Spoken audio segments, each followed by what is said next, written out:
생애 가장 로맨틱했던 해변의 식탁. 에스와 나는 해변의 해먹에 누워 밤바람을 맞으며 내일 호핑 투어를 갈지 말지 고민 중이었다.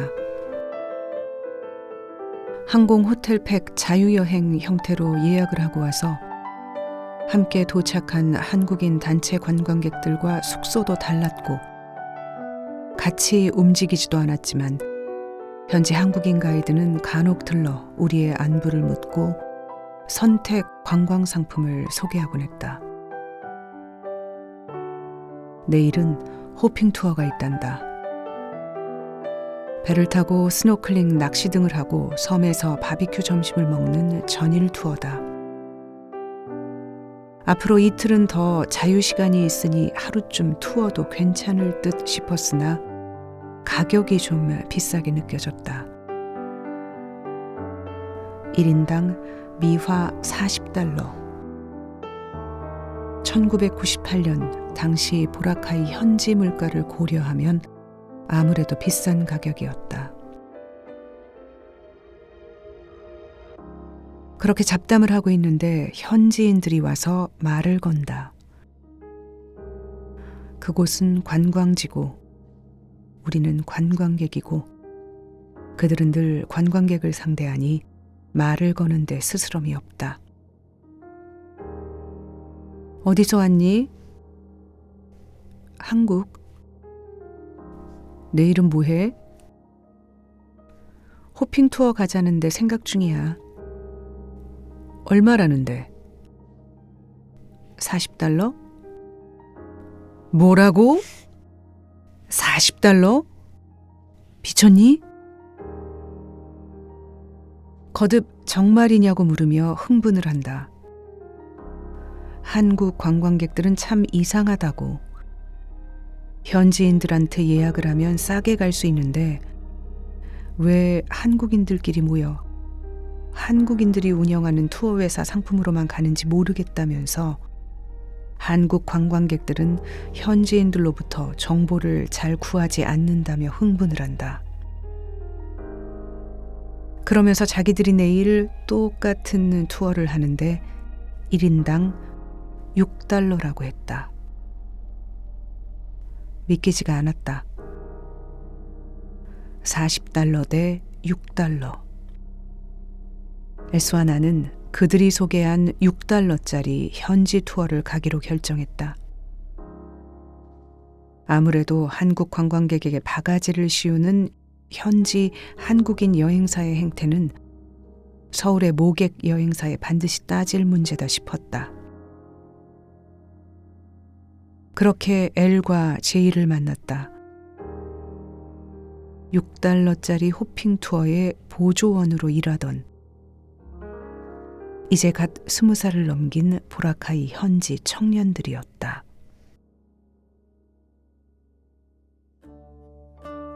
다음 날 10대 명의 세계 각국에서 온 여행객이 모여 보라카이 현지인들이 주관하는 1일 호핑 투어를 떠났다.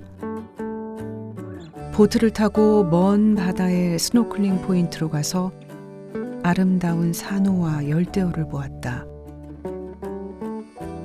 점심에는 어느 섬으로 가 현지식의 바비큐로 점심을 먹고 또 다른 모양의 특이한 산호숲이 있는 스노클링 포인트로 가 스노클링을 하고 낚시도 했다. 종일 투어를 함께 안내했던 L과 J는 S와 나에게 특히 친절했다. 이 섬에서 나고 자랐으니 물개처럼 수영을 잘한다. 스노클링 장비도 없이 바닷속으로 깊이 들어가 특이한 산호를 따다주기도 한다. 한국말로 예쁘다를 연발하기도 했다. 어떻게 한국말을 아냐니까 사실은 둘 다 한국인 식당에서 일을 했었다고 한다. L은 주방 보조로, J는 서빙을 했다고 했다. 지금은 둘 다 그만두었지만 말이다. 투어에서 넷은 여러 대화를 나눴다. 둘은 현지에서 즐길 수 있는 것들을 더 소개해준다. 모터 없이 바람으로만 다니는 현지식 돛단배 투어라든지 현지 랍스터도 자신들이 싸게 사다 줄 수 있다고 했다. 내일이 랍스터잡이 배가 들어오는 날이니 항구에 가서 기다렸다 직접 구입해 오겠단다. 우리가 묵는 곳에는 주방이 없어 요리를 할 수 없다고 하니 랍스터 살 돈을 주면 자신들이 사다가 요리를 해주겠다고 했다. 25달러면 충분하다고 해. 그러라고 했다. 다음 날 에스는 바닷가에서 마사지를 받으며 쉬었고 나는 오후에 반나절짜리 돛단배 투어를 했다. 돌아와 보니 그들은 정말 2kg짜리 대형 랍스터를 사왔다.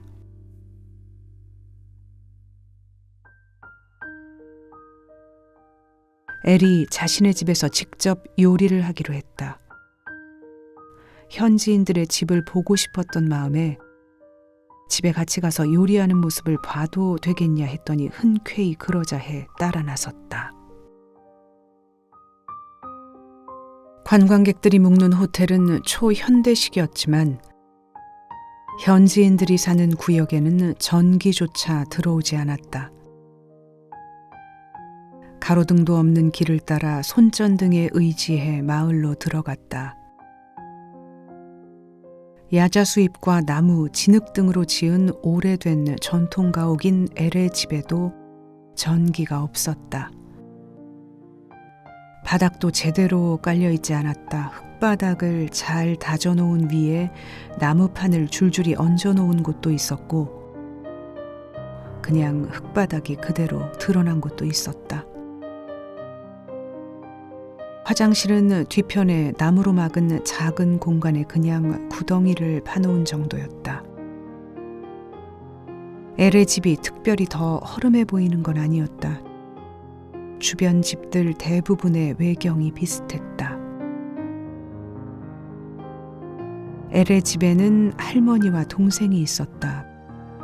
부모님은 계시지 않는다고 했다. 20살을 간 넘긴 엘은 아마도 벌써 가족들의 생계를 상당 부분 책임져야 할 상황에 있었을 것이다. 엘은 불을 떼야 하는 전통 부엌에서 촛불을 켜놓고 요리를 했다. 우리는 랍스터 살 돈 25달러를 주었을 뿐인데 엘은 성찬을 마련하고 있었다. 커다란 찜통에 랍스터를 찌고 자신이 개발했다는 소스를 만들었다. 야채를 볶고 흰 쌀밥을 했다. 요리가 다 된 뒤 에스와 셋이서 그걸 나누어 들고 해변에 도착하니 제이가 벌써 테이블을 차려놓았다. 마을 앞 한적한 해변의 모래밭 위에 어디서 구했는지 지금 한국의 편의점 앞에서 볼 수 있는 네모난 플라스틱 테이블을 가져다 놓고 플라스틱 의자 4개를 놓았다. 테이블 위에 천도 깔아놓으니 아주 어엿하다. 랍스터와 야채, 밥을 놓고 산미구엘 맥주와 음료 등을 세팅하니 이보다 더 완벽할 수는 없다.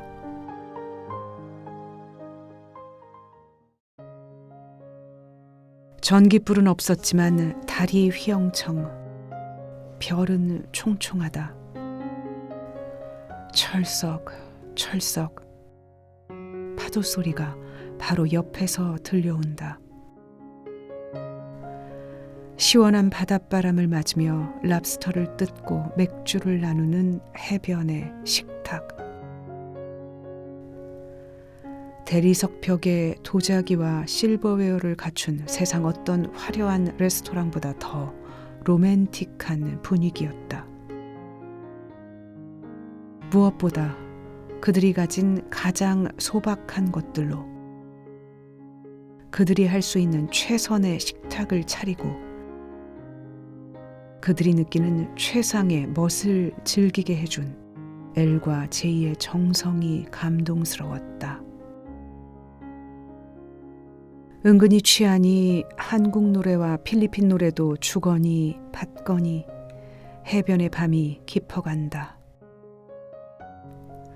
이제 막 20대 초반의 청년들이었기에 물었다. 꿈이 뭐니?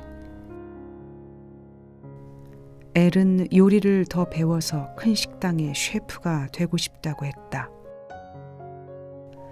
제이는 공부를 더해서 호텔 매니저가 되고 싶다고 한다. 미국과 유럽 등 선진국으로부터 관광객이 몰려드는 천혜의 섬이지만 현지인들에게는 아직 개발이 더딘 필리핀의 시골. 전기와 수도도 들어오지 않는 엘의 집을 보고 나니 그들의 꿈이 더욱 절실하게 다가온다. 매일 자신들과는 다른 수준으로 돈을 쓰는 외부의 관광객을 보면서 착실하게 마음을 다잡기가 더 어려울 수도 있을 터였다. 그래도 순수하게 꿈을 꾸고 노력하겠다 다짐하는 모습이 보기 좋았다. 한국 식당에서 일했다는 이유로 한국에서 온 우리를 더 친근하게 여기고 조언에 귀를 기울이는 마음이 따스하게 느껴졌다. 그렇게 파도 소리를 듣고 별을 보면서 미래를 기원하고 서로를 격려해주고 우리가 비록 연인이 아니었을지라도 그건 내 생의 가장 로맨틱한 해변의 식탁이었다. 다음 날이 떠나는 날이었지만 아침에 여유가 있어 다시 인사를 나누기로 하고 헤어졌다. 그런데 호텔에 돌아와 보니 가이드로부터 연락이 와 있었다. 필리핀 국내선 비행편 일정에 문제가 생겨 아침 일찍 섬을 떠나야 한다는 거다. 그때는 한국에서 보라카이 인근까지 가는 직항이 없어 보라카이에서 배를 타고 큰 섬으로 나가 거기서 필리핀 국내선을 타고 마닐라로 이동해야 한국으로 돌아가는 비행기를 탈 수 있었다.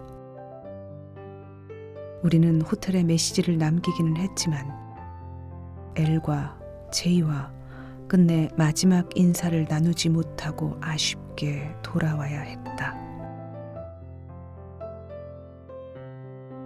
엘과 제이는 셰프와 호텔 매니저가 되고 싶다던 꿈을 이루었을까? 20년이 훌쩍 넘는 세월 동안 보라카이도 변하고 필리핀도 발전했다. 이제는 40대가 되었을 그들의 모습이 궁금하다. 어려운 환경 속에서도 사람을 신뢰하고 존중할 줄 아는 그들이었으니 지금도 어디선가 그렇게 따뜻하게 살아가고 있지 않을까.